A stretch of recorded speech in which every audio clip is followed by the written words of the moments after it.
كان الله غفورا رحيما ومن تاب وعمل صالحا فإنه يتوب إلى الله متابا ومن تاب وعمل صالحا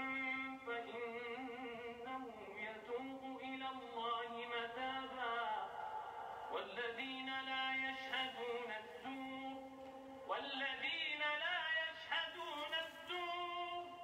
والذين لا يشهدون الزور وإذا مروا باللغو مروا كراما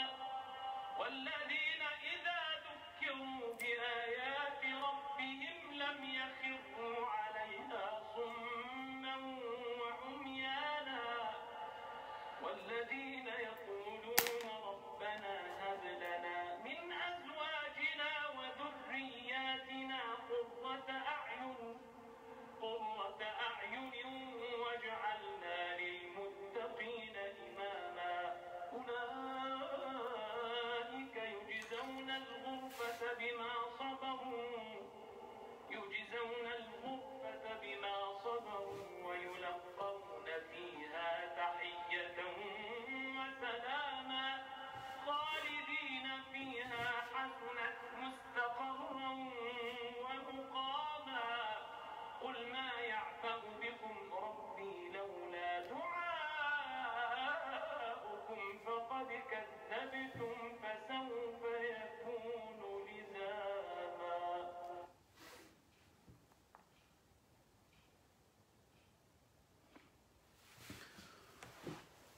الحمد لله رب العالمين. الحمد لله الذي خلق الإنسان من علق. الحمد لله الذي خلق فسوى. الحمد لله الذي قدر فهدى. الحمد لله الذي أخرج المرعى فجعله غثاء أهوى. الحمد لله فاطر السماوات والأرض. اللهم لك الحمد كله ولك الشكر كله وإليك يرجع الأمر كله علانيته وسره فأهل أنت أن تحمد وأهل أنت أن تعبد وأنت على كل شيء قدير. السلام عليكم ورحمة الله وبركاته. أنفو أني أنبو أني أنكرو لمن قلب بلا كفني أمي كيسي فولي نمان لسي أوما فولي ممسلمو كبالما يجلوني أبار سباتي كبامبا فولي ممنني أو ديا نيوي كأنتيندو نيونا كأنديا نيوي. السلام عليكم ورحمة الله وبركاته. أنفو أني أنبو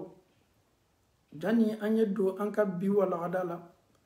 أما نيني سلام بافي أن لمننا بافي نيه كسارة مي أنصرو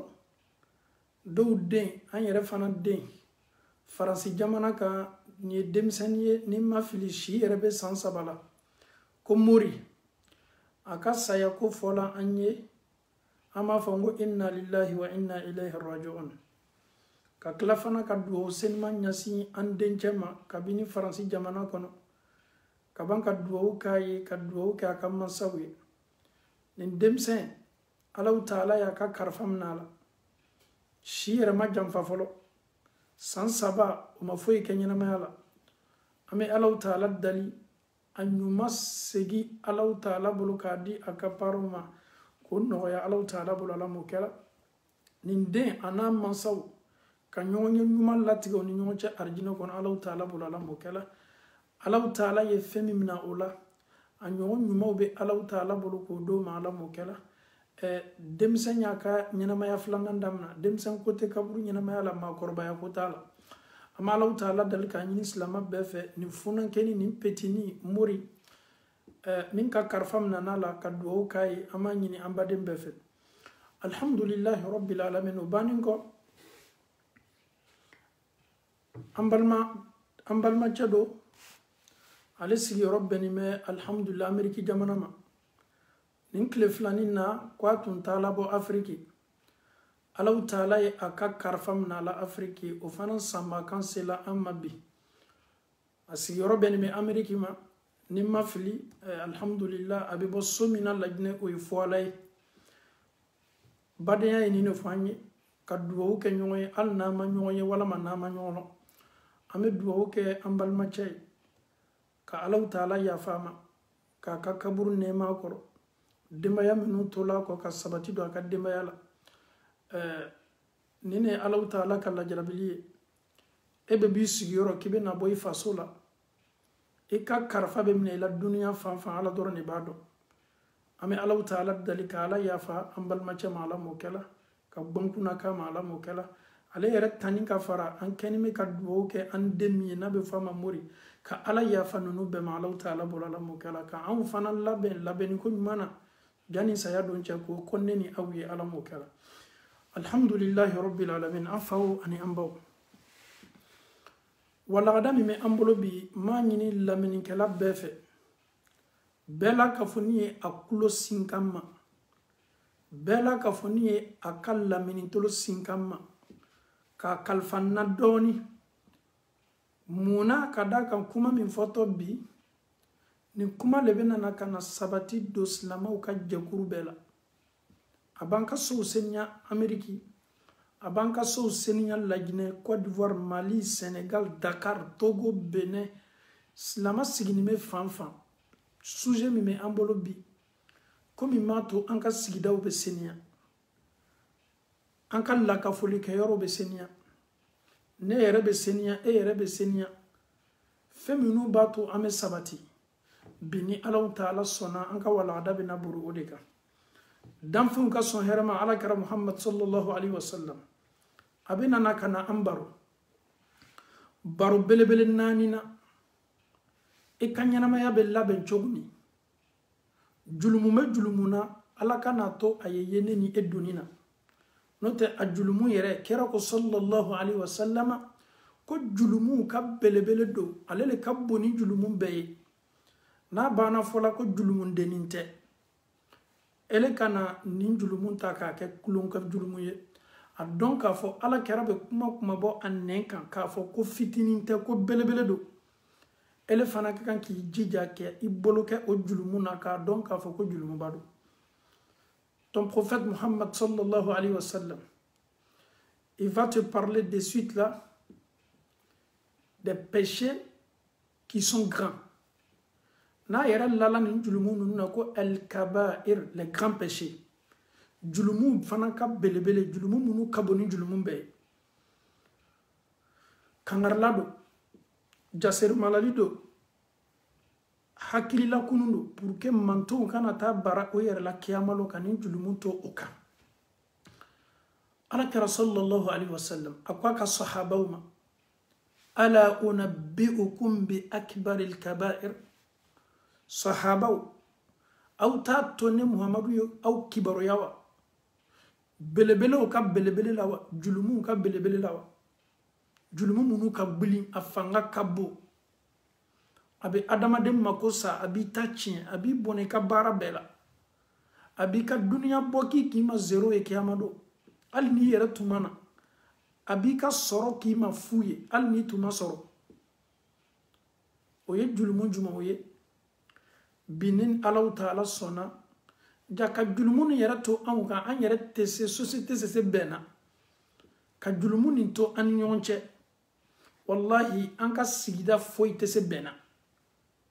fo ni silamɛw sela ka nin julumu belebele 4 latanga Alakira y'a damina mun ma fɔlɔ sallallahu alaihi wasallam a y'a damina julumu min ma ko ishraku billah ka filan ka fɔ Alahu Ta'ala ma ka fɛn wɛrɛ ta k'a bato min ni Ala tɛ kelen ye k'i tinti k'i sɛmɛ fɛn dɔ la min ni Alahu Ta'ala tɛ kelen ye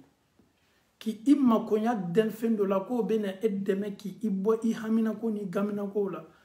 k'o ni Alahu Ta'ala tɛ kelen ye nin julumu sugu tɛ se to la adamaden na ka e to société dɔ la ka e to famille dɔ kɔnɔ ka e to communauté dɔ kɔnɔ ko nin communauté bɛ sabati ko nin famille bɛ sabati filankafo ala kana to ayeke ifadona ala kana to flanga foyeke auka famina ala kana to flanga foyeke auka jakuruni auka société la muna parce que flanga fo mandi alay et ni ala taala boyane mogobe auka sigidala une personne qui est détestée par son Seigneur Allah subhanahu wa ta'ala. Et si vous fréquentez cette personne-là, ce dernier, il est avec vous. Vous sortez ensemble, vous rentrez ensemble, vous avez des projets ensemble. Mami Allah ta'ala ke mansa fouye. Ki ban alala. Ka fembere ta ko min ka bo katme ala kan ale fe o de ni. Afawni ambawo. Société n'intese sabatila ka moribana to anka jamana ukono ka jotugu to anka jamana ukono an yɛrɛ bɛ to yan k'a fɔ lutigi kelen-kelenna bɛɛ ye maa min y'a ka so jɔ so b'i bolo Abidjan a b'i bolo Côte d'Ivoire ye lu lɔ Mali la ye lu lɔ Sénégal lu b'i bolo Laginɛ ele ma mɔgɔ si bila i ka lu la fo moribanani ele ni moribanani o bɛɛ ye kelen Ala ta'ala bara a lamɛn kosɛbɛ dɛ k'a dɔn k'a fɔ ko nin bɛ moribara le kɛ moribanani no ele ye k'a fɔ a bɛ loyer le la kɔni bɛ ne ka bon sara sara la i ɲamaa la client bɛ défilé la ka so kɔnɔ ka bɔ ale tɛ foyi la ka moribara kɛ mɔgɔw ye ele do ka so jɔnin de walama nin so yɛrɛ ye tiɲɛ ye i fa ka so do nin moribanani bɛ so kɔnɔ alu ɲamaa la a bɛɛ b'a dɔn ko non k'a bɛ ne ka bon sara la ka filankafo kokɔrɔdiya le b'o ye filankafo mankan tɛ ka segoni yɛrɛ kɛ i ka so kɔnɔ la jotigi segoni kelen pe kɛ e ka bon na e ka so kɔnɔ a logeni bɛ bon min na n'i bɛ nin kɔlɔlɔ ni nin jangata dɔn kiyama dɔ i t'i tolon a la mais aujourd'hui en Afrique c'est même pas un problème aujourd'hui les soi-disant marabouts qui travaillent les soi-disant féticheurs o bena sota neni ele ka so kono client fana me do o kan anw ɲamo la bɛɛ bɛ moribanamu dɔn a yɛrɛ nana se bonda do la ni ko k'a y'a fɔ ko nin jotigi walama nin mori kuntan ye bɔ a ka so kɔnɔ a b'a fɔ ko ni ko k'a ye bɔ a bɛna kojugu kɛ na subhanallah et ta propre maison que tu as construit dis à un charlatan dis à un féticheur de libérer ta maison que tu dis tu as peur. Moment tu es slana parce que tawhidi était là. Islana nununye. Na kokati buika sokono. Comme jamana ulo sharia jamana udo. Dela le bedama ya jija kabo. Nota ni seyere biyere akana segoni ki ka sokono. Akana segoni ki ka sokono. Nibe nunu ka barado. Nunu lebe mogo halaki nibe nunu ka baralo nunu lebe mado ke fatoy nibe nunu ka baralo nunu lebe bigam na ka femblada ka dakalala nibe nunu ka baralo nunu lebe mabla ko ka tan nono kene bombaji la nibe nunu ka baralo nunu lebe misenu ni worobla adamado ka slaka bara kuntanye bara halakini a bɛɛ bɛ bɔ ninnu de yɔrɔ n'i y'a ye k'a fɔ bɛ nin baara sugu kɛla o bɛ bɔ nin kɔnɔ o lanimɛ yɔrɔ de la ni tawhidutigi mɔgɔ min bɛ siran ala ɲɛ a ko ko ala a fɔta ko ko ala o bɛ se nin sugu yɛla cogo di ale ka so kɔnɔ k'a kɛlen bɛ ka bon dɔ ta ka bon sara i bɛ diɲɛ ka ni mɔgɔ sugu to yen a kana diɲɛ ka moribananinw installer aw fɛ yen dɛ aw kana diɲɛ maa ko a yɛrɛ ma ko ale ye moribaarakɛla ye aw ye ninnu cɛ janya ka bɔ aw ka sokɔnɔlaw la ni se b'o ye komi o danimo ka moribaaraw la ni se b'o ye o yɛrɛ ye lu jɔ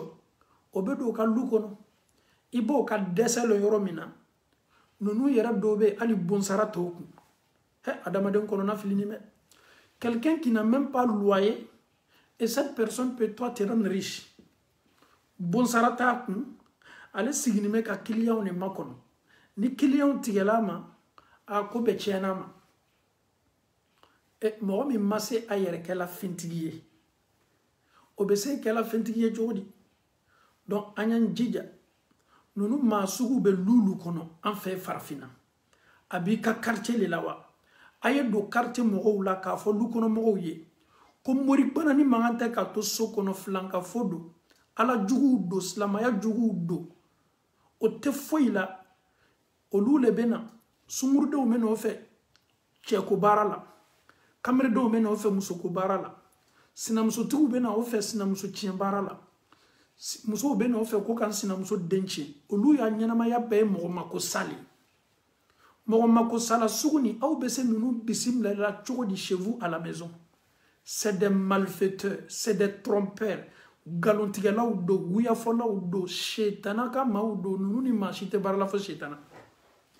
donc je tiens à lancer ce message là à tous mes frères et sœurs qui sont aux États-Unis qui sont en Europe quand tu finis de construire il faut bien te renseigner mɔgɔ minnu bɛ fɛ ka na bon ta i ka lu lɔni na i y'a bɛɛ dɔn dɛ ka da kan kiyamalo e de bɛ ma ɲininka est-ce que y'i ka so bila dɔlɔ feerelaw ka bila de la wa est-ce que y'i ka so bila jotigiw ka labila de la wa sini kiyama i bɛ ma ɲininka nin bɛɛ la i kana to la dɛ julumu belebele le a man di Alahu Taala ye a ka go ala ye ala t'a fɛ ala yɛrɛ t'a mɔgɔw fɛ ele sɛgɛnnen bɛ nɛnɛ la ka wari ɲini ka tila ka wari lata farafinna k'i ka so jɔ maa dɛsɛbagatɔ don maa sadi escroc dɔ ye n'a tɛ dɔrɔn k'a yɛrɛ kɛ mori ye ka jɔw ni fɛnw bila a ka so kɔnɔ k'a bɛ baara kɛ adamadenw ye ka adamadenw haminakow nɔgɔya a bɛ adamadenw ka sini fo ye a b'o ka sini dilan e kana tantɔ ni mɔgɔ sugu bolo dɛ ala t'a fɛ an faw ani an baw julumu bila belebele fɔlɔ filankafoya e jija i n'i ka ko bɛɛ filankafoya kana surunya i la kuma tɛ ko k'a lamɛn mais e yɛrɛ bɛ se k'ale yɛrɛ i la filankafoya la k'a sɔrɔ i m'a dɔn an balima dɔ y'an wele wolon an bɛ duwawu k'a ye wallahi a ye nin kuma fɔ n ye n yɛrɛ ma ɲininka cɛ le bɔla ale kɔ a ka cɛ nin dɔn a ka jogo dɔn a lamɛn kosɛbɛ dɛ nin cɛ jogo ka ɲi diina fana b'a bolo ko bamuso bɔla ka taa nin cɛ ka ko ɲɛɲini bamuso nana fɔ a ye ko a garijɛgɛ tɛ nin cɛ kun comment est-ce que bamuso bɛ se bɔla ka taa adamaden dɔ sɛgɛrɛ i denmuso sigitɔ cɛ dɔ kun ko k'a lajɛ ni denmuso ka hɛrɛ b'a la walima hɛrɛ t'a la subhanallah bamuso taara ka taa moricɛ fɛ yen mori ninnu ils sont tellement intelligents ils vont regarder d'abord si le monsieur il est aux États-Unis ça c'est un travail qui est déjà rassuré si le monsieur il est en Europe ici oh non ça c'est un problème trop là mais s'il voit que c'est un monsieur c'est un débrouillard il est en Afrique il a du mal même à manger ni cɛ nin ka situation banna ɲɛfɔla mori nin ɲɛnɛ ka ban automatiquement a bɛ sin k'a classer musokɔrɔba joli bɛ yen bi n'o denmuso bɛ don furu la o bɛ bɔ o denmuso ɲinɛ ma ka taa ko ɲɛɲini ninnu musokɔrɔbaw ye filankafow de ye o bɛ déplacement min kɛ ka taa don moriw kan est-ce que ala kɛra sallam ni anw bɛna don ko kura dɔ la a kɛla musoko ye wa a kɛla baara ye wa kira ye bɔda d'i ma k'i ye istikhara kɛ istikhara ye mun ye komi n'i dotɔ a la i bɛ duwawu kɛ k'a fɔ Alahu Taala ye n'i ka hɛrɛ b'a la ala y'a latigɛ n'i ka hɛrɛ t'a la ala y'a kɔrɔta k'a wuli ka b'i kunna ka lɔ fila seli ka tila ka nin duwawu k'i yɛrɛ ye kira ye nin de ko fɔ anw ye ele denmuso le furutɔ e bɛ taa karamɔgɔ jɔn fɛ yen k'i ka denmuso ka ko ɲɛɲini musokɔrɔba n'i m'a dabila i bɛ kan ka taama bɛrɛ minnu kan kabakuru minnu kan ka taa i ka moricɛ ka so kɔnɔ musokɔrɔba kiyaman don a tɛ k'a fɔ k'i bɛ anw ba yala dugukolo ko kan ko Alahu Taala ka mɛlɛkɛw olu bali ye dɛ mɛlɛkɛw b'i minɛ komi kafiri bɛ minɛ cogo min muso muso ele taala ka taa se moribananiw ka bɔn na k'i i den ka ko ɲɛɲini a furutɔ le e tɛ dɛ musokɔrɔba joli tɛ nin kɛla farafinna a dɔw yɛrɛ n'o bɔra ka moricɛ fɛ yen ka na furu tun ka kan ka siri talata walama araba walama alimisa ko non ko an ye furusiri bɔ a ma ko an y'a long retardé musokɔrɔba dɔw yɛrɛ ta ka fisa n ko cɛ dɔw fana bɛ yen arasi dɔw bɛ yen n'i kɔni bɔla olu den kɔ furubolo ma arasi dɔw bɛ yen tawhidu ma gbɛrɛ olu la fɔlɔ kuma tɛ ka tawhidu la na olu bɛnbacɛw tun bɛ sira min kan hali sinɔ b'o le kan olu denmuso tɛ don furu la fo ka taa ko lajɛli furu tɛ siri olu ka kabila denmuso foyi kunna fo ka taa ko lajɛ furu ka kan ka siri lon min ka lon mafilɛ ni lon ka ɲi kabako le dɛ ni le taala bɛn fami sugu ma k'i bɛ o denmuso kɔ ka furu ni kɔni ma kɛ limaniɲamɔgɔba ye tuɲa na o ka filankafoya bɛ s'i la donc ninnu le ka ca bi an fɛ yen et pourquoi kira ye min fɔ an ko k'an mako t'o la a ye condition fila dɔrɔn de fɔ mɔgɔ min bɔla i den kɔ furubolo ma n'a jogo ka ɲi n'a ka diina ka ɲi ko aw ye furu kɛ a ma est ce que a y'a f'i ye k'i ye taa mori dɔ fɛ ka nin ka ko ɲɛɲini wa donc alhamdulillah an b'a ɲini aventurier bɛɛ fɛ i kana diɲɛ nin kuma bɛ fɔ ne ye a bɛ fɔ e ye il faut pas accepter un charlatan a été ka so kɔnɔ ka taa loger n'o tɛ kiyamalon a kiti tɛ s'a kɔrɔ julumu belebele min ni maa ka kan k'i cɛ janya ka bɔ a la i kana kɛ i kana mɔgɔ wɛrɛ supporter o le ye filankafoya ye i kana mɔgɔ bila silanyɔrɔ la n'a kuma bɛ fɔ so kɔnɔ i k'i n'i da don a la n'a miiriyaw bɛ na i k'i n'i da don a la y'i seniya ka bɔ a bɛɛ ma a ye fɔ k'i ka ko ka gɛlɛn ne yɛrɛ ye mun comprendre bi diina nin na n'a ma fɔ adamaden min ma k'a ka ko ka gɛlɛn tuɲa na o yɛrɛ ka kan ka sika a yɛrɛ la a ka diina nin na parce que ko min ka nɔgɔ ala sɔsɔ kan o de ka di bɛɛ ye a filanan julumu belebele filanan o de ye uququ walidain o le ye i mansaw ka hakɛ ye i fa ani ba tolonkɛfɛn t'o ye dɛ muso min y'i kɔnɔ ta karo 9 muso min sɛgɛla i nɔfɛ sunɔgɔ a balila sunɔgɔ ma Allahu Ta'ala ko ka nin muso ka hakɛ d'a ma i ba i kana kɛ tulonkɛfɛn ye i ba i kana labila i ba i kana i ba dɔgɔya i fa i kana dɔgɔya dangaden n'a bɛ kabila min na a kelenya danga kosɔn kabila nin bɛ se tola nɔgɔ la dangatɔ n'a b'i ka jɛkuru la quelqu'un qui a reçu la malédiction de ses parents aw ka jɛkuru aw kana a bila jɛkuru yɔrɔ ɲumanw la dɛ n'o tɛ danga min b'ale kɔni a ka danga sababu la aw ka jɛkuru b'a yɛrɛ ye ji la quelqu'un qui ne respecte pas ses parents s'il est président d'une association faites tout possible ka kuma n'a ye n'a ma sɔn aw y'a bɔ yen parce que maa min m'a fa n'a ba bonya o bɛna jɔn bonya o y'a filanan ye a sabanan kira ko sallallahu alaihi wasallam qawlu zur o de ye bi an ka tɛmu ye wuya ani manamanakan fɔ silamaw e ni Allahu Ta'ala cɛ société juma bɛ se sabatila bi an bɛ waati min na wuya kan bi wuya de kɛla bi anw ka ɲɛnamaya ka engrais ye fo ka galon de tigɛ fo ka wuya le fɔ fo ka wuya le la ɲɔgɔn na bɛɛ kɛla wuya lamɛnna ye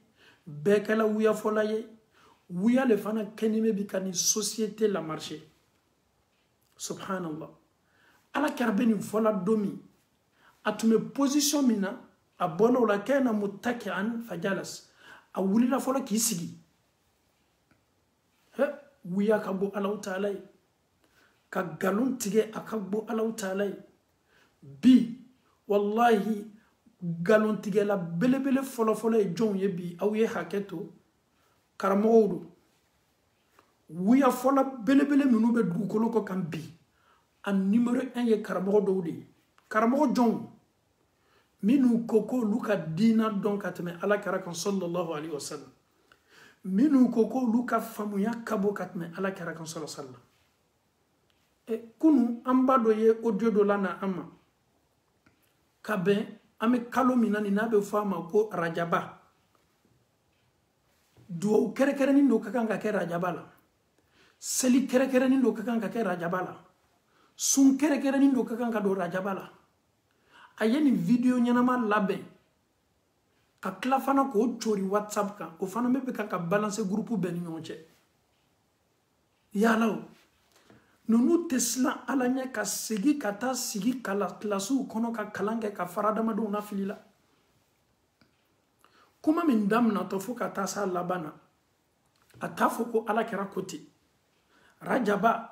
a tile fɔlɔ sunbe don a tile filanan sunbe don a tile sabanan sunbe don ne bamuso maa min y'i bila rajaba sundo la a ye wuya de f'i ye a ye nkalon de tigɛ il a menti, c'est un menteur. En fait, ce n'est pas des imams. Si tu veux rester dans le faux, prêcher le faux à nos parents, on te dit que tu es un menteur, même si le mot est fort. Lorsque le son, tu fais partie le son, le WhatsApp, et Myria Tala Kafoni Kumabe Dayoro Menabeta Yorobella. Oko sama fo karamo be, wallahi ni kumakan kelingelena beki amado be maninga bela. Elle tate rajaba kalo ye ele ye jonde be sakomi nana chomi et depuis quand ebe kan rajaba nafa ko fo anye ala karama rajaba nafa ko fo anye abe kono ka fo ko rajaba ni ko amana ala karanya wa ala kara yara kumana rajaba kan sallallahu alaihi wasallam ala kumana kan ko qur'ana kono inna iddata ash-shuhuri 'inda allahi 12 shahra fi kitabillah yawma khalaqa as-samawati wal ard minha arba'atun hurum dhalika ad-din al-qayyim fala tazlimu fihinna anfusakum Allah ta'ala ko same ben karutan flalema sankelen abe ben karutan flalema ala yare do yo fo anwi le mois et l'année est égale à 12 mois. Allah Ta'ala yeni décrété watibma ay sangolo dan domi ani dugukolo sankaru tan fla fana ala fana yoda amada uma de tan fla ay nani ta kono nani ko luke li horoma karo yi ay nani ta ko luke li horoma karo yi ni nani bo tan fla la do nani min kala li horoma kalo yi Allah Ta'ala ko ni mime kanga fo awiye ni to ni ne a fotugo nyuma ni ne slakleni ko aw kana tonyoli lase awiyere kuma li horoma kalo nani ni na koro yedi aw yaw ceja nyaka bokko jugula ala yere ka li horoma kalo fo anwe folo an kulo dolala aka ciden belebele be nana tuguni ka sigini kuma kelen kan ka kalo nani ni yere be don togo di san kono kera be nana ko fo anye ala kera ko hadisa sallallahu alaihi wasallam ami hadisa tanya fe doni ko asana ko 112 shahara ko san keleme ben kalo ta ani flalema minha arba'atun hurum kalo tani flani nani mba kono olu ye li horoma kalo ye ala kera li horoma kalo ye kalo jumaye ala kera le bena an kulo lakunu ala ya fo qur'ana kono ko kalo nani me tan fla kono olu ye li horoma kalo ye kalo bawlo kalo barakama bawlo kalo minundo adamade kan ki jika batola ala karabe na kalo minu ko fo anyi sise a folo kera ko dhul qaada ama jate ni bikibe mami bolo ya sebe ya tubolo dhul qaada a folo de boy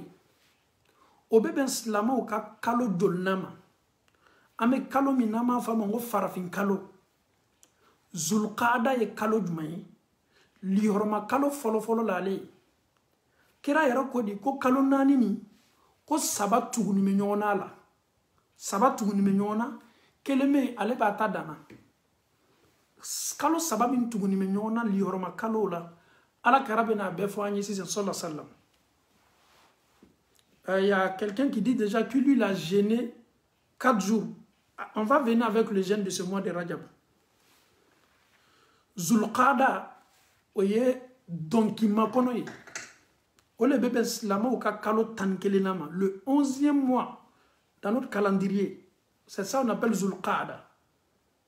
Slama ou ka li horoma kalo nani ni ba jate a jate damna slama ou ka 100 kalo tan ani kelena mime be donc kalo mi me kon anye ni be fe ka kalo lo mo ka teri kata hiji la donc makono ne la pour que donc ye boko to maka pour que hiji e ke unyene Zulqaada ole anka kalo tankilene c'est le 11e mois de calendrier musulman. Ça c'est le premier mois sacré. Le deuxième mois sacré c'est Zulhijja. Kalo mime tugu ala donki makono ani donki kalo fla beye lioroma kalo de. On a deux déjà, kalo fla be ambolo déjà. A toto la fla. A kalo sabana ode muharramu ye kalo duma. Silamaw ka san kalo fɔlɔ silamaw ka san kalo 11 ani silamaw ka san kalo 12 ani silamaw ka san kalo fɔlɔ o saba le tuguni bɛ ɲɔgɔn na. Nous avons le 11e mois qui est Dhul-Qa'da, on a le 12e mois qui est Dhul-Hijja, on a le premier mois qui est Al-Muharram. Donc il y a 3 mois qui se suivent, qui sont les 3 mois sacrés. Maintenant, le 4e mois sacré maintenant. Silamaw ka kalo lioroma kalo nani na meso sur la yorojba. O de Rajabay. O le bebe silamaw ka san kalo worumvlana. San kono karo tan flale be. Karo tan gelena ani karo tan flana ani san kalo folo ani san karo worumvlana. C'est le 7e mois du calendrier musulman. C'est comme nous avons le 11e mois, nous avons le 12e mois, nous avons le 1er mois et nous avons le 7e mois. Donc quand tu as ton calendrier musulman, le 11e mois fait partie des mois sacrés, le 12e mois fait partie des mois sacrés, le 1er mois fait partie des mois sacrés et le 7e mois aussi fait partie des mois sacrés. Maintenant, Kirakou sallallahu alayhi wa sallam, mune kakan ka ke ambolo ni kalo nunula komi kuma be kela Rajaba le kan yalaw est-ce que ala kera ye kuma kan fo anye kere ni mbolo ma kwa ni sundo kankan ka ke ka sundo do kere ni mbolo ma Rajaba no fe wa ni les questions parce que liorma kalo li mo siti ni jala kila ni ka barangma ka kono barangma dialiye iseko damayera la Qur'ana kala ne wa Qur'ana lamen wa ala kofo zikru le wa suselu le wa i yere be se bara kela ni kalo konona na ki yere gbere ala taala la ki mabo ala soso la abe bunda dayele ni mais est-ce que kere ni mboloma sundo kakanka do ambolowa ala kara ye min fo anyiwa ko Rajabat le folo wala ma fulana wala ma sabana wala ma Rajabat le tan loru wala ma abeye wuya ala karama fo mo chier qui Rajaba kere ni dondo sundo et ça n'existe pas. Donc si on vous fait passer les informations comme ça sur votre WhatsApp, c'est qu'on vous demande et tout ce que vous écoutez sur le WhatsApp, renseignez-vous près de 2 ou 4, 5 oustas d'abord avant de mettre ça en pratique. Tu aimes ta religion, tu veux t'approcher d'Allah subhanahu wa ta'ala. Mais il faut aussi demander. Imam, on m'a envoyé une prière là. Est-ce que c'est faisable pendant le mois de Rajab? Allah ta'ala nous dit tu m'as kui kakanga ke kere nimbolo ma Rajab la uyale. Suseli nous dit tu m'as ko kadam na Rajab la kadam na téléphone. Fa tele bisaba. Fosima sabati ala kera la kere nimbolo ma. Baranyuma koni bonda daele nime. Baranyuma au bonda daele nime. Si tu as l'habitude de jeûner lundi, alhamdulillah, jeudi, alhamdulillah, chaque mois 3 jours, alhamdulillah. Il faut qu'on se fasse comprendre. Est-ce que ngo sunte do alawa mo fode ni ka buyere la ka sundo ki yere gbere alala. Mo ma fo ko ni lon sun ka kan ka bibolo. E yere le sun ka di eye, ele yere be sundo ka koro. Ama finina ngo basi foito la. Tu as l'habitude de jeûner lundi ou jeudi. Tu as l'habitude de jeûner chaque mois 13e, 14e, 15e. Et pendant le mois de Rajaba, tu veux continuer le même scénario, alhamdulillah, on te dit welcome. Ou bien on te dit alhamdulillah, comme le mois de Rajab fait partie de mois sacré là, moi je vais décider moi-même de choisir un jour parmi ces mois-là pour jeûner, alhamdulillah. Tu n'as pas de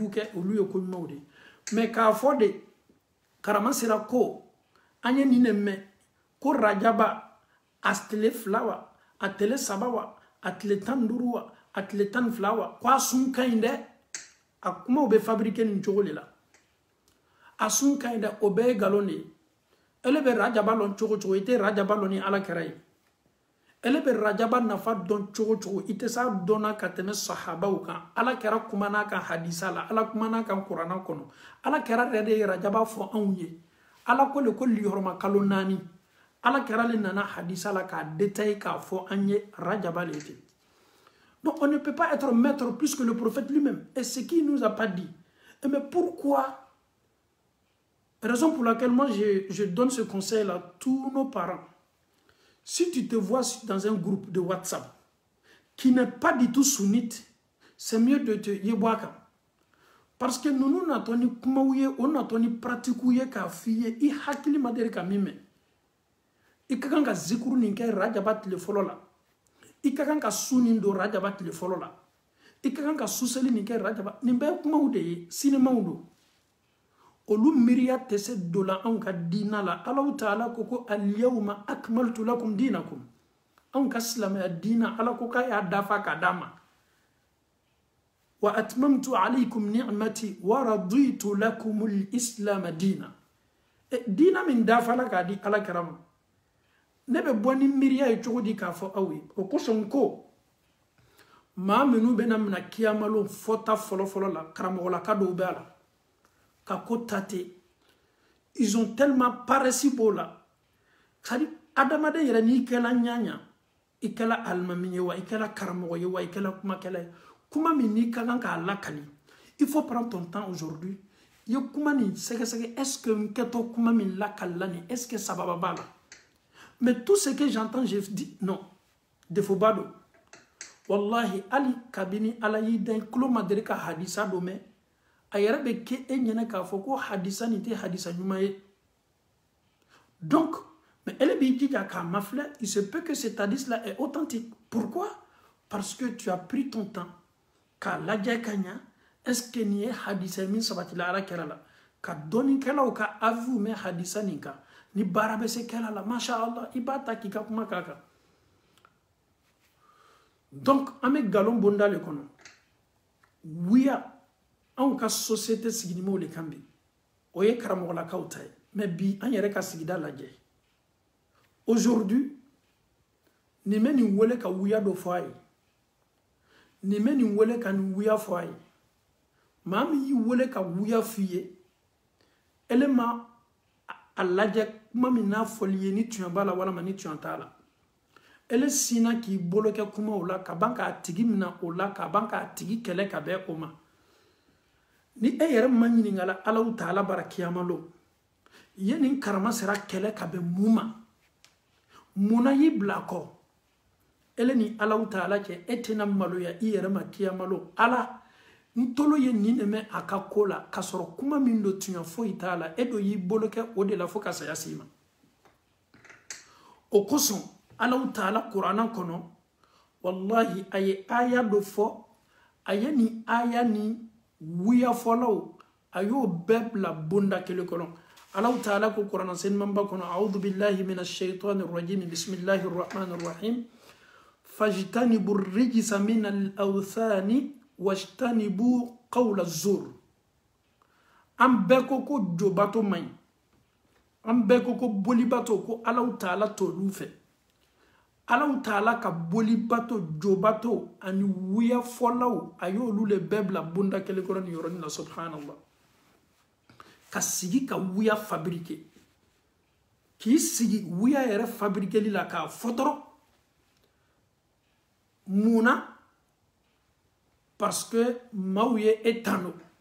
muna mawye ekofo muna ele be saramaya nyinina ka be wuya lema Allah Ta'ala ko fashtanibu rijsa min al-awthani واجتنبوا قول الزور أو يوم بو ويالا أو يوم بو من كان لوني كلاو كو قول الزور ويموني فمي منا كا مسيري كا كي أدام دي نياكورو كو تنيا دو كسورو تنيا تالا أبي فو دي مكو قول الزور من كاوندو ويالا بنو لكا مسيري كانيا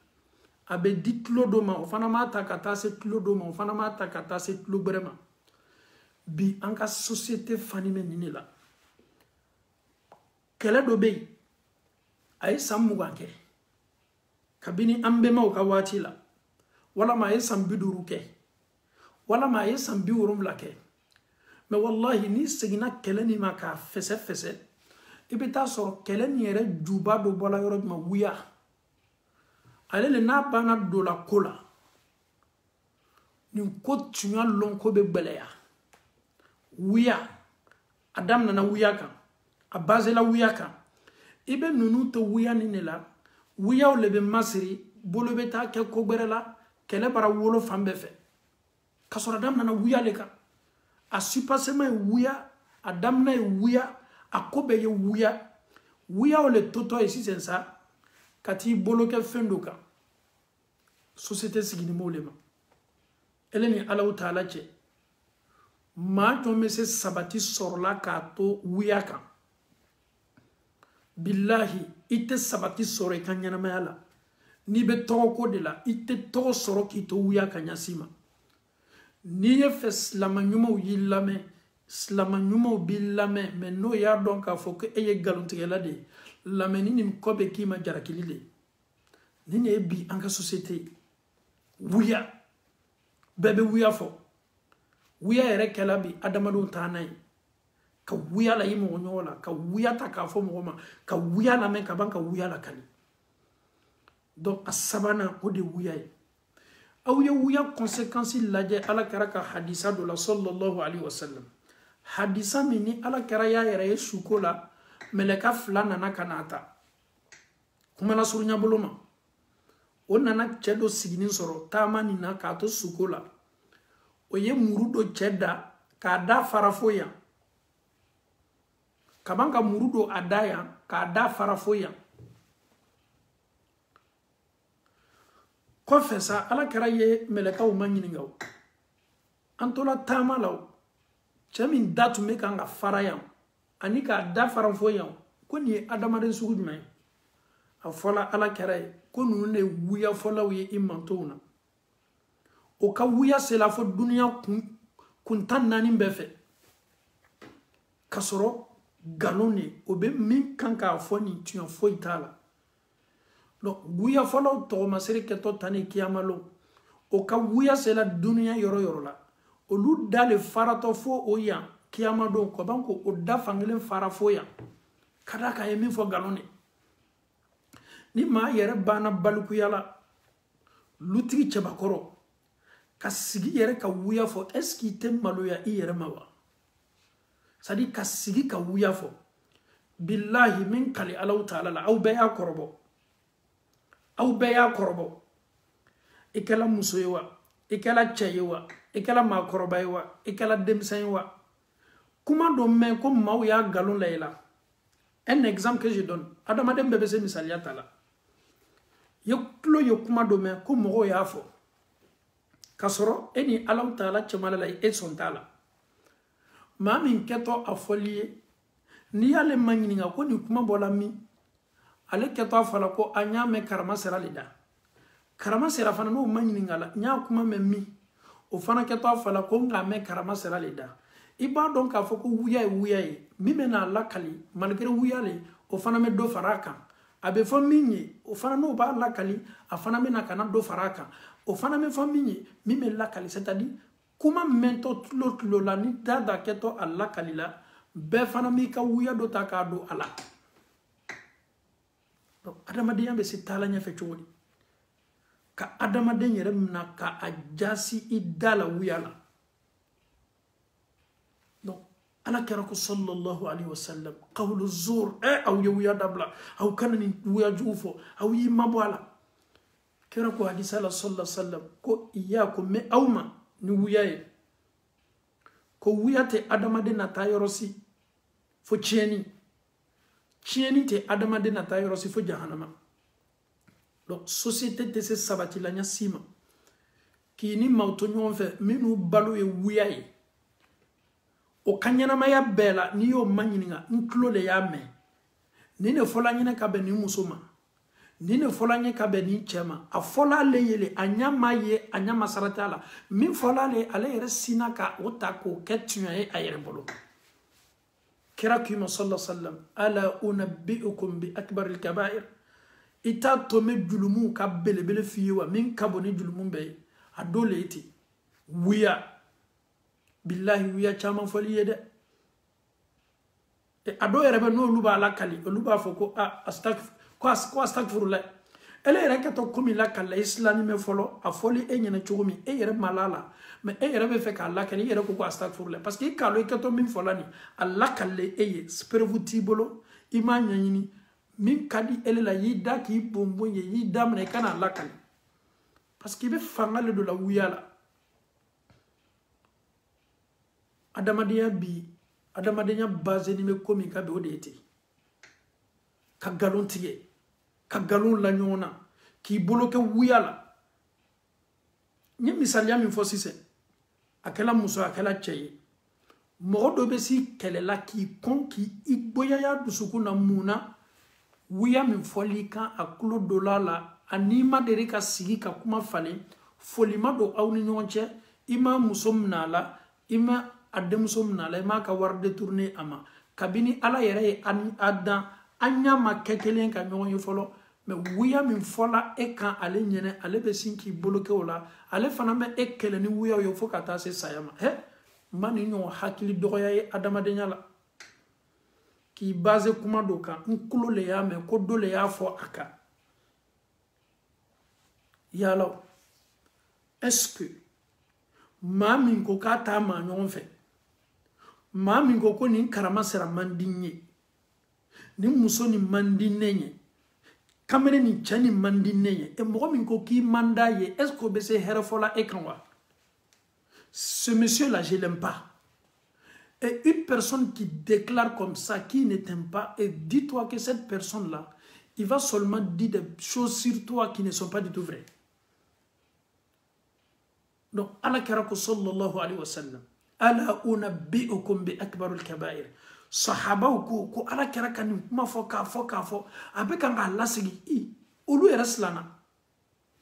Mona ala karakani mekani kuma kan lasigi ka fo yoro la chaya mona. Parce que ba do na kuma sugu ba na do la jamakuru ni nyonche na do la famu ni nyonche na do la association ni nyonche ale ala karaba do toroya ni kololo minu bala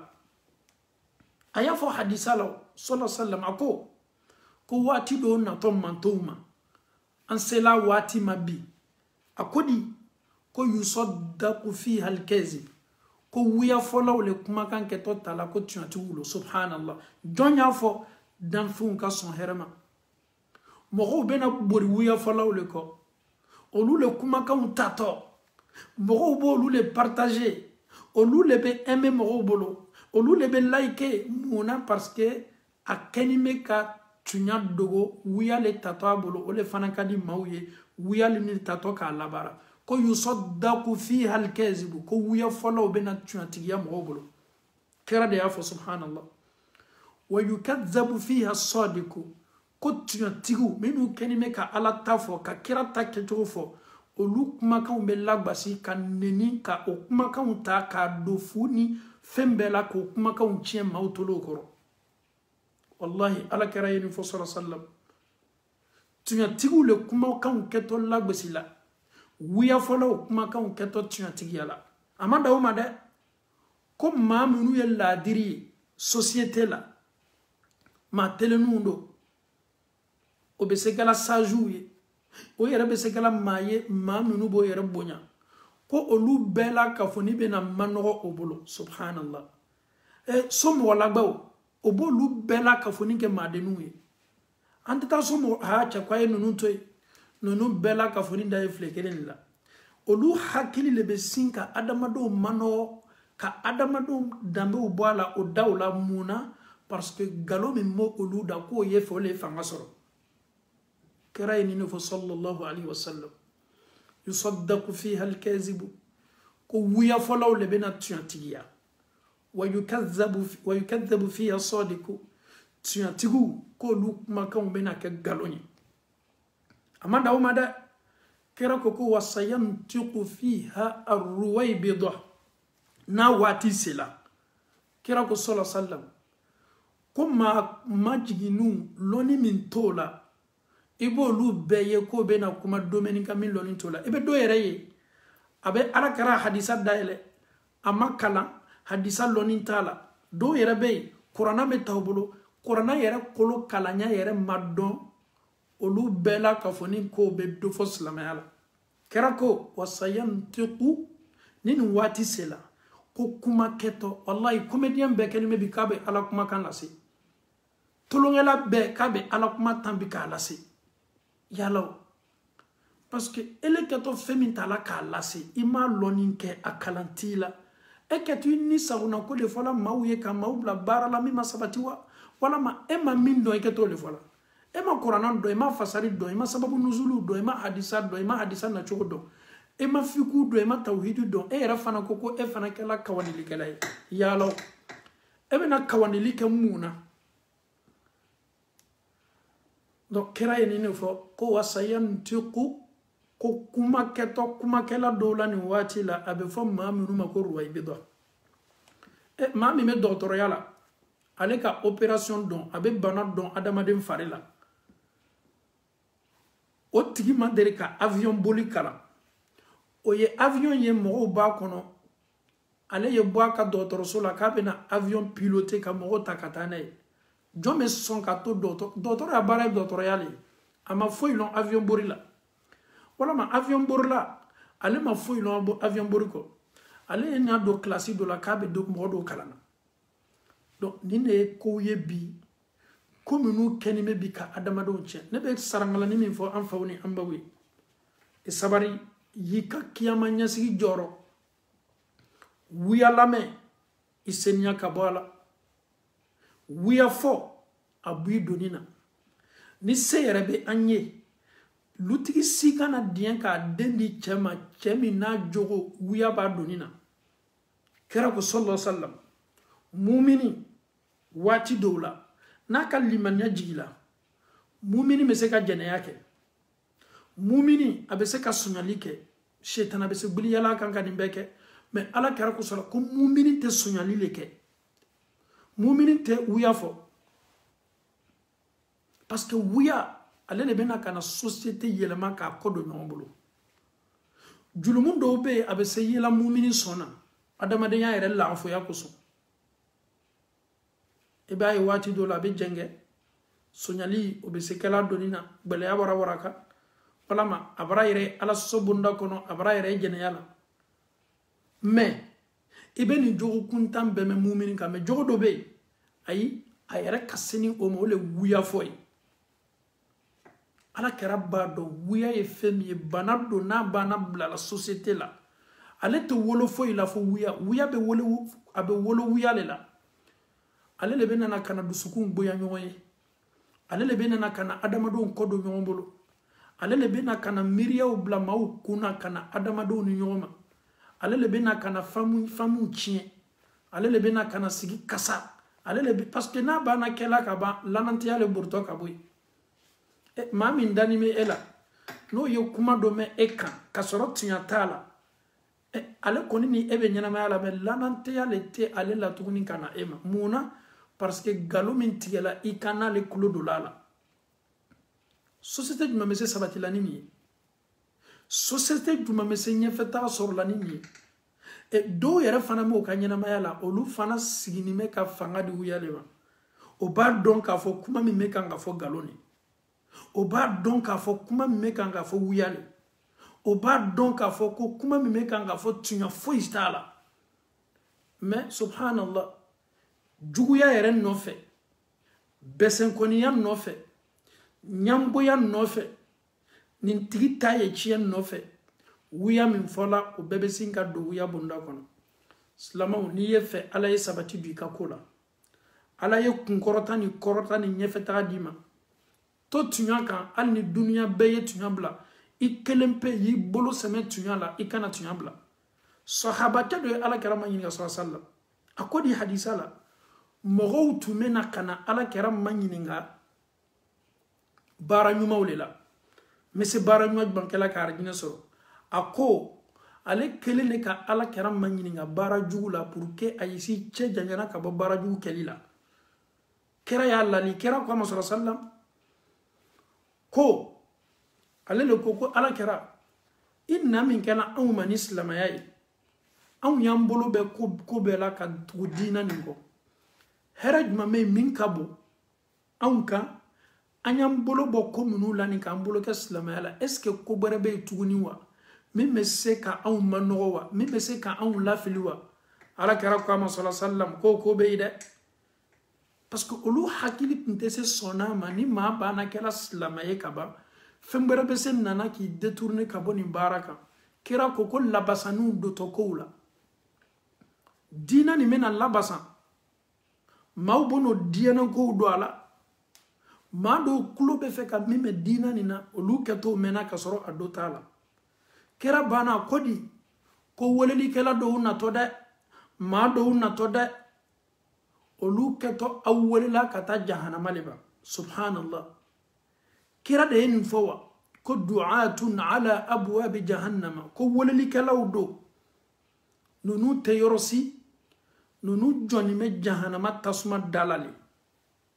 Ko ni maa minnu y'o lamɛn ka baara kɛ o kumakan na, nunu b'i ta dɔrɔn k'i curu jahanama kɔnɔ ka fara o yɛrɛ kan. Sahabakɛ ko Alakira ni nin ko sugu waati ye anw sɔrɔ, n ka kan ka mun kɛ? Kira ko a ma, i ye jama seniman dɔ ɲini minnu sɔnna Ala la k'a fɔ Ala ye k'a kɛ Ala ye, ne Muhamadu ta kɛcogo ɲuman b'o bolo, i ye t'olu kɔ. A ko Alakira ni ma jama nin yɛrɛ fana sɔrɔ, n bɛ mun kɛ? Alakira ko a ma ko to i kelen na, yirisu min bɛ yen, yana ka na i den yiri la, i k'i bolo bɔ yiri la fo saya ye s'i ma, o ka fisa ye tugu ninnu do kɔ. Subhanallah, yalaw nin de ye bi diina baara ye. Ne bamuso, e min sigilen bɛ Farafinna, e min sigilen bɛ Amérique, e min sigilen bɛ yan, Ala, e ni Alahu Taala cɛ, diina baara ni tulon bɛ se taala ɲɔgɔn na wa? Mais karamɔgɔw le ka di aw ye, karamɔgɔ minnu b'a fɔ ko a tɛ ɲɔgɔn ye sila la, an bɛ diina la an fana bɛ tolon na, ninnu bɛ kan k'i wele ka na jahanama le ma. Ne ba, karamɔgɔ min b'a f'i ye fosi t'i ka mɛsi sapo la, ni seli waati sela y'a bɔ k'a bila, nin t'i ka hɛrɛ fɛ. Ne ba, ninnu kuma sugu le ɲɔgɔn ka di ye a ye fɔ i tolo kɔrɔ ka sɔrɔ a kɔlɔlɔ ni a kasara ka bon. Wiyaw, i ma bɔ a la. Ladilikan 4nan, kira ko sallallahu alaihi wasallam ko shahadatu zur, o le ye seereya jugu ye, o le ye seereya jugu ye. M'a ɲini an baw fɛ, m'a ɲini an faw fɛ, aw minnu kɛni bɛ ka ne kɔmante nin waati ɲɔgɔnna la, ni aw bɛ n kɔmante la wuya le kan, aw y'a dɔn k'a fɔ ko aw ye seere juguya le tigɛ. Kiyama don, maa min y'a fɔ aw minnu b'a partager la, kiyama lo an bɛɛ bɛ mina yɔrɔ kelen. Mais min bɛ kan ka bɔ n da, n'aw kɛni mo k'o de seereya tuɲa kan, aw y'a dɔn k'a fɔ k'aw ma seereya jugu tigɛ dɛ. Seereya jugu ye mun ye? Ye mɔgɔ ye tiɲɛni kan, k'a ye wuya kan, ka na a kɔkɔrɔ don, k'i jɔ n'a ye wuya kan, ka taa justice la, wuya min bɛ kan ka fɔ, k'a ka wuya seereya. Shahadatu zur. Ala kɛra ko julumu la belebele le. Wallahi, dɔw bɛ se kuma na i kan, i ka ko kan, a b'a fɔ ko wallahi nin cɛ bɛ tan ne, n'i y'a ma ɲininka est ce qu'il est nin tigi yɛrɛ delila ka sigi ka adamadenya kan, a b'a fɔ ko non, kulo le y'a mɛn. Ele kulo ka min mɛn, ele kɛni mo k'o le seereya ten komi e yɛrɛ n'a tigilamɔgɔ le y'a kɛ ɲɔgɔn fɛ. Bi an ka sigida bɛɛ fani m'o de la. Le faux témoignage. Tu n'étais pas là, tu n'as jamais vécu avec la personne. On t'a raconté des choses, on t'a dit des choses sur la personne, Et tu ne peux pas prendre ton temps pour étudier la personne, pour vérifier d'abord l'information. Automatiquement, toi, tu dis, ouais, c'est vrai. Donc, société dont c'est talanya fani nsuye. Ni adamade ya fala ni sula. Itu ka dina baraka ki sembo galontige barawla. Iyere senya ka bo seria jugu mogoko. Mama ka nyanamaya bete, mama ka sida bete, mama ka communauté bete, mama dondona bota bete. Min kadi elele ka nyanamaya la. Sebeta yeto sebe slaka kadaka ikele ne manyini ngato ikakaburu kono ikele ne manyini ngato adamado mena lakolonya domi kiyama keneka ifota ni keta umeleka ukenime ka besebe ikana dianya sima kato galonko kato galontigela uko kato seria jugulam na uko note bi yero kunambuye kanyana mala uko so meni kuma fo watibe kuma dobe ayu fima dunia ya o kafsa ima aita fima lahara muna ele bana ka seria juguta iko konte die muna galo nete wuya lete muna men sigi ka wuya lame muna men sigi ka tanta ka wuya lame ne ba wuya lalila ne fa galo na lalila ko di koti mami Allah Ta'ala elebe na kuma nyanya etisi yere la senyana ebe na anna de ale Qur'an taybolo ni shiti la senia duo kelembe ki yere mime kanga fo ima ni sone ko ni mala ala mi lablala me ni sontala kuma mime kanga fo galo minu be kanga tige yere di Allah Ta'ala ma fo ala menunu ka kotuile Allah Ta'ala bolo nunu kelengele nambe kanyana maya toroya le keton laburlo kan olu yere ma don nunu toroya su ma toroni ma olu toroni me muna parce que ma min tonyona kera ko hadisala ko ka duwa na ya fodoro ala ba jabi no ya duwa do ala Ta'ala ba jabi ele kini kun kala ya ikini kun shofe ma min tife atena kalife de al na ya forcer ka kife adusukun tife donc ni be kanu nyini ala Ta'ala doron pe fe masa ala de tebo adamaden jigikoro ale le ka teriya nyumai la wasaba ale le ka teriya la herba ale le ka teriya la kunadiya ale le ka teriya la norba ale le ka teriya la madameni ale le ka teriya la wasabe ala Ta'ala kele ne ka teriya la note adamaden minu bi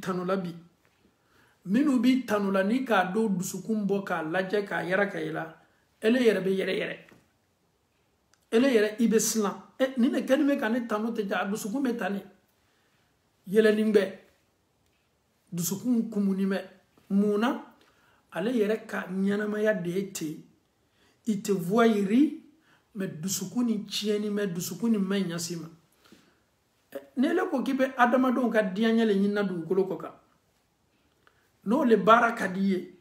billahi anni tamake ala koka iteto adama de minu ka dianya nyini nani itena klala o ka toroyala tu vas pas échapper ikachi de mbelebele sallam ale ma échapper ele fanate na échapper la kafuru ya toro ayere ka groupe chema amatoy munafiku bulo kira yere matoy ele tena tolai jone ya toro slama u chema munafiku udi kele amogo wa kele ne bola udi kele mo wa kele kafuru be mo wa sabani gobo munafiku munutume anchema no yeslama ya fanindo kana kaslama ya fugula osigo kuna otumeni ala kera ye misiri kuno slama tawlo bola slama ya folu le bon nenka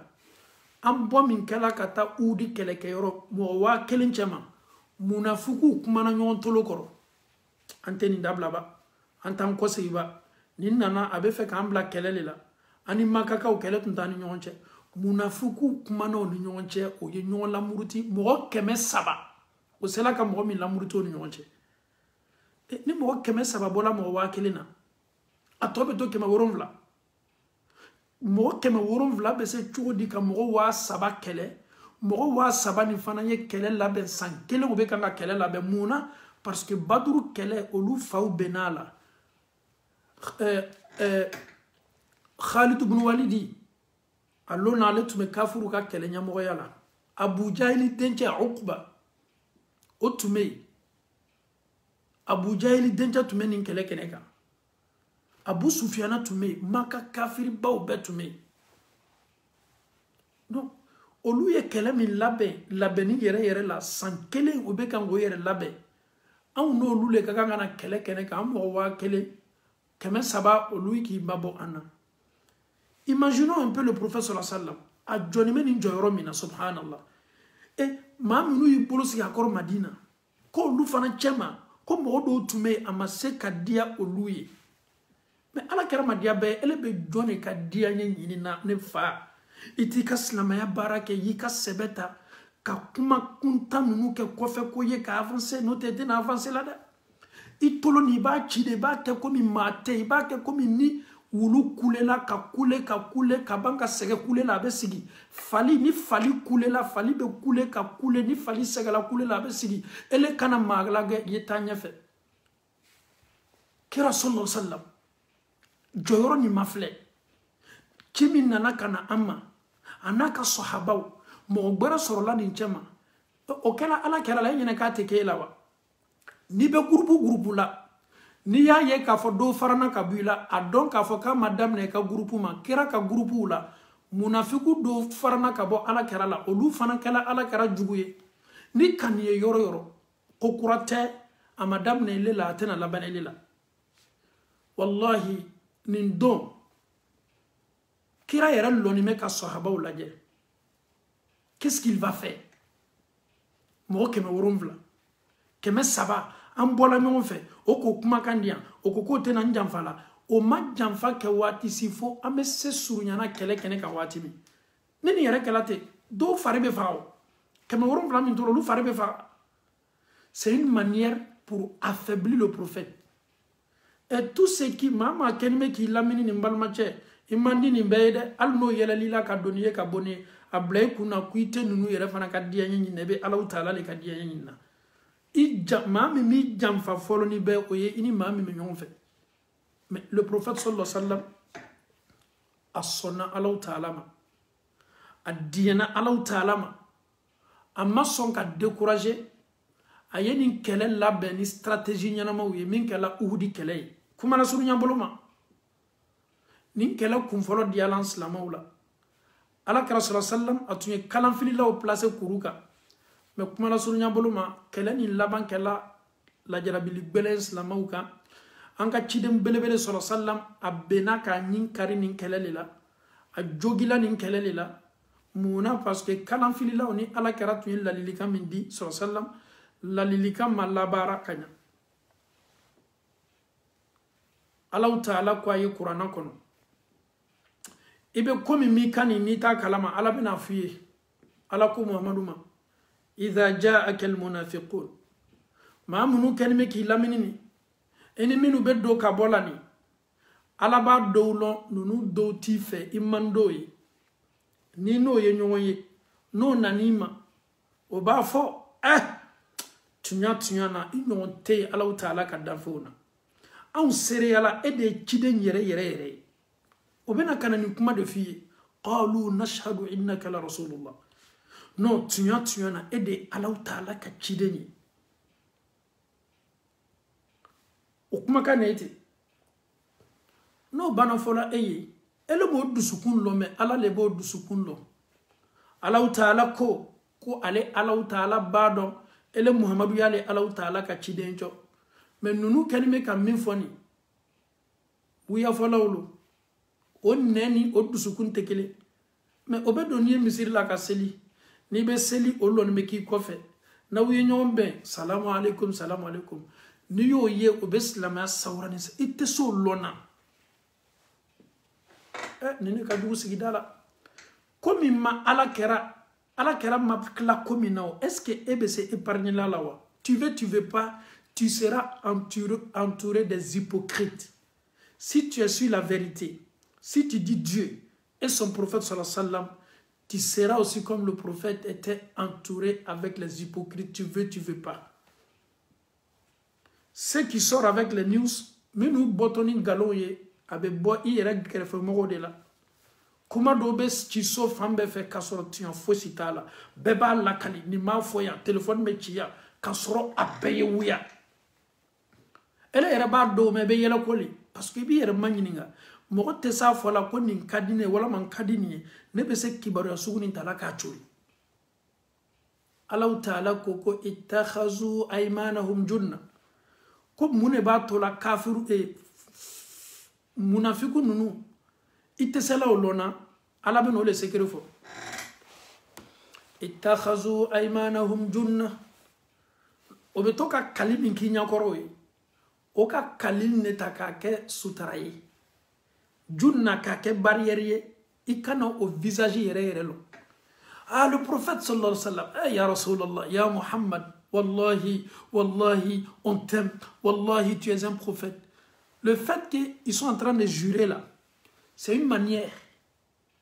ala yɛrɛ le côté Coran kɔnɔ dɛ ittakhazu aymanahum junna o bi dogo kalli ni ne kɔfɛ barrière de quoi pour ne pas que yo do ittakhazu aymanahum junna dans secteur kelen-kelen bɛɛ la tu es un patron là sache que les autres patrons là ils vont pas à bɛti ni kanuna dɛ non dɔw ti ni kanuna yɛrɛ le mais n'o k'i ye comment va l'entreprise la société ça marche bien ah ok les clients ça va mais au fond même de lui-même il veut que ta société parte en faillite dusukun man ɲi mais Allahu Ta'ala ale le bena Muhammadu ma dɛmɛ dɔɔni ka ninnu fɔ a ye ittakhazu aymanahum junna o kosɔn mɔgɔ mɔgɔ bɛ yɛlɛ i la a kana k'i kɔnɔ k'a fɔ k'i kanu ɲɔgɔn la a bɛɛ ye dɛ certes maa minnu b'i kanu Ala kosɔn tiɲɛ kan i kanu ɲɔgɔn yɛrɛ b'o ye mais maa minnu kɛlen bɛ k'i kanu fɔ o nɛn kan ka sɔrɔ dusukun fini bɛ i jugu premier min bɛ dugukolo kan k'o dugule Allahu Ta'ala ko ittakhazu aymanahum junna fasaddu an sabilillah kalli ni ne talo bolo o bɛ déclaration minnu k'i ɲɛkɔrɔ o y'o ta o miiriya bɛna se mun ma ko Muhammadu kɛtɔ an jatela silama ɲumanw de ye donc o bɛ fɛrɛ mɛnna o ka kɔdɔli ma o y'o kɔdɔ ka bɔ Allahu Ta'ala la donc an faw ni an baw ni ne bi aw ka société ye n'aw bɛ fɛ aw ka société ye seniya maa kelen jogo tɛ nin maa fila jogo tɛ nin maa saba jogo tɛ nin société yɛrɛ ni communauté 80 walama 70% bɛɛ dusu bɛ ta nin 70%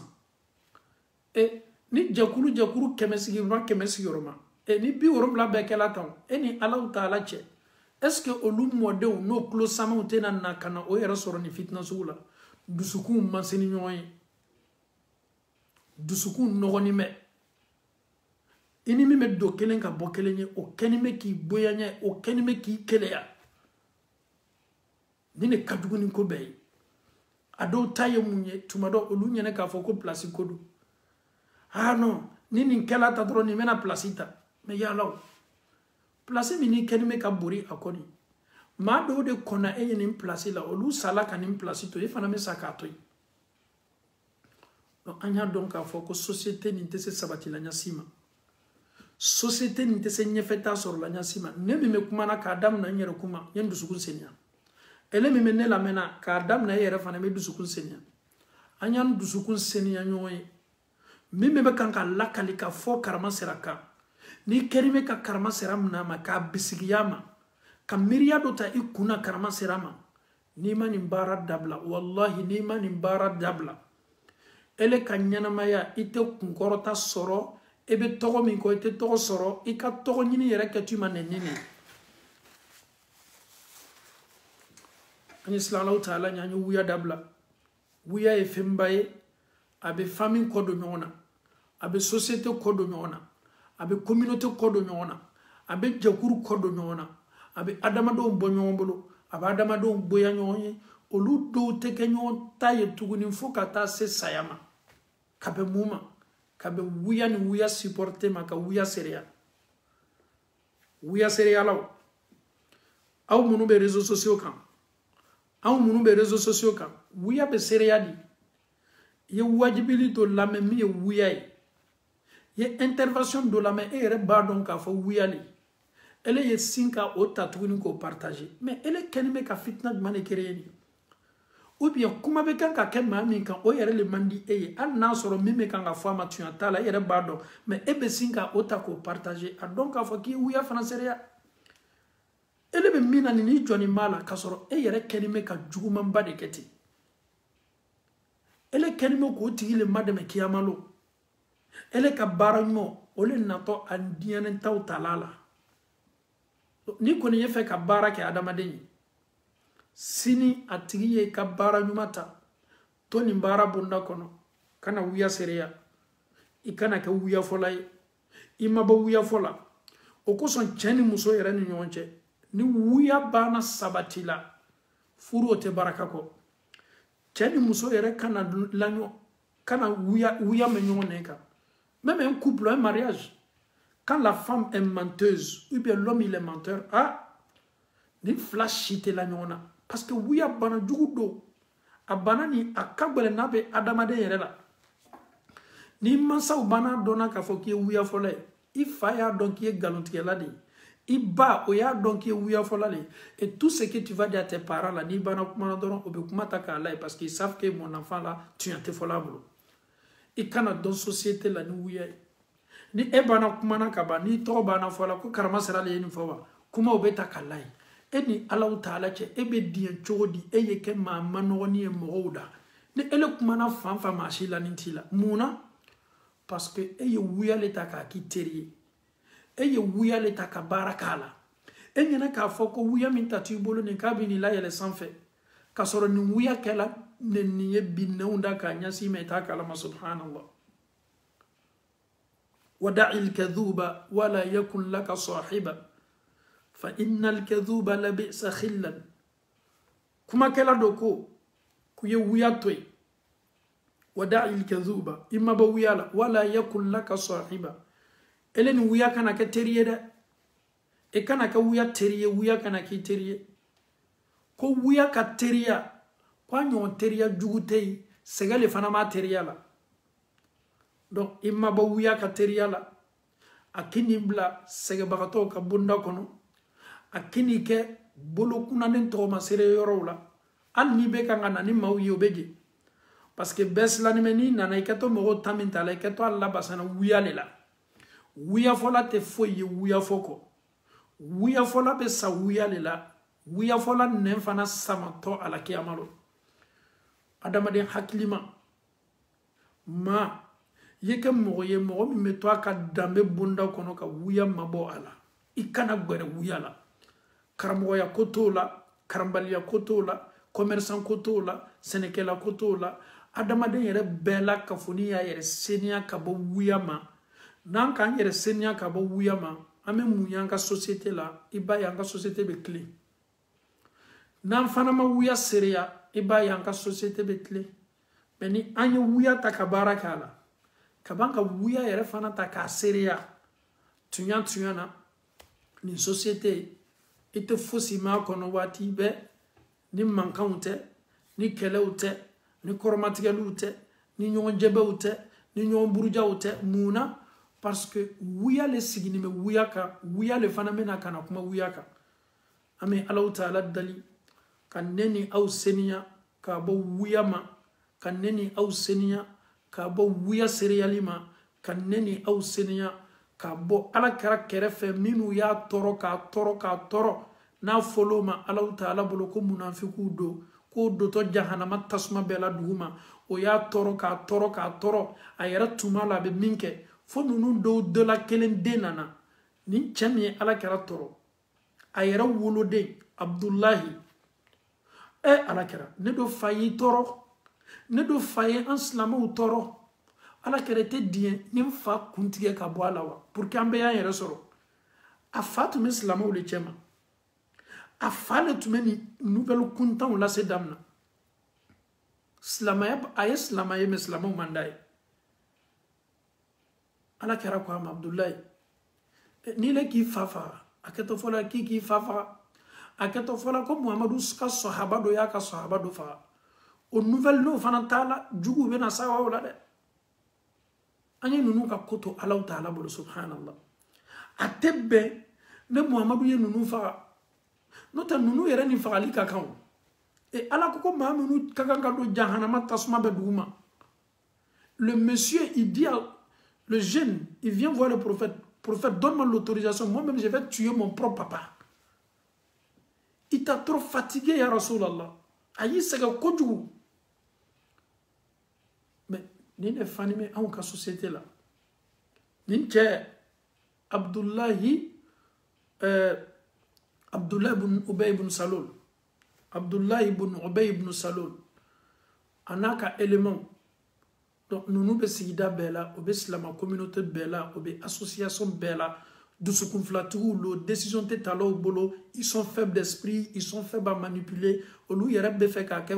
bolo fla bela, obe fait kake ni jagba dona ouye, obe fait kake ni islama ouye, olu yereb malon tagayoro to la. Donc, nous nous kabara de ete. Oko son islama ou. Ni be jakur la, farafina.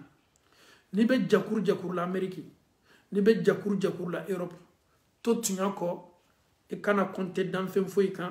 minu kanime ki lamini nunu klancha chama jamfate ou de ni adamadem bebana ibana lona ka fo ki lamini ni be jamfate ou la i boloke Allah Taala la ati labla korota mi ni Allah Taala ya allatige abibla korota bonda kono abibla ka josenno ka bonda kono abibla senia bonda kono jugu be kanyela le jugu fo istesi la mona parce que yi seme Allah Taala de la billahi ni adamade ki seme mala o billahi la chugo mu billahi jigo chugo le la kadaka do yamani nenno ba be fima mais ni le ni Allah Taala kadi ni Allah Taala ki teriye a chamana alhamdulillah ebe to sabati bonda kono ebe tu ka dususma bonda kono ebe tu ka karama bonda kono ebe tu ka dina baraka juma bonda kono muna parce que imi jigi seme mauka imi jigi la adamado kan yi jigi seme Allah Taala dorone kan o de ti labla o de mansaye aya fa yarama ko Allahu samad masami ni nanama wati ebe ni dala masami imma kobla lala wati ebe masaw kanime ka joni ka kobe ama Allah Taala dali kaslamo senya o fotaw anu ketaw la alamu kala ame Allah Taala dali anka baraw ka la sono yambolo alamu kala ame Allah Taala dali barami na kanime ambolo kanim barake amma dalu yama alamu kala ame Allah Taala dali barami na be sababu ye ka ambla nimisa bonda kono kiyamando kanka baraw senya ka bo amala mu kala ame Allah Taala dali anyaw ani andaw anan fotaw ka senya ka bo galoma ani galon seriya ma Allah Taala bolala mu kala ame Allah Taala dali fenfe na be sababu ye ka islamaw senya ka bo kewala juguma kanim baran man labur islama kelingil na be sukuna la mu kala ربنا آتنا في الدنيا حسنة وفي الآخرة حسنة ربنا لا تزغ قلوبنا بعد إذ هديتنا وهب لنا من لدنك رحمة إنك أنت الوهاب صل سبحان ربك رب العزة عما يصفون والسلام على المرسلين والحمد لله رب العالمين.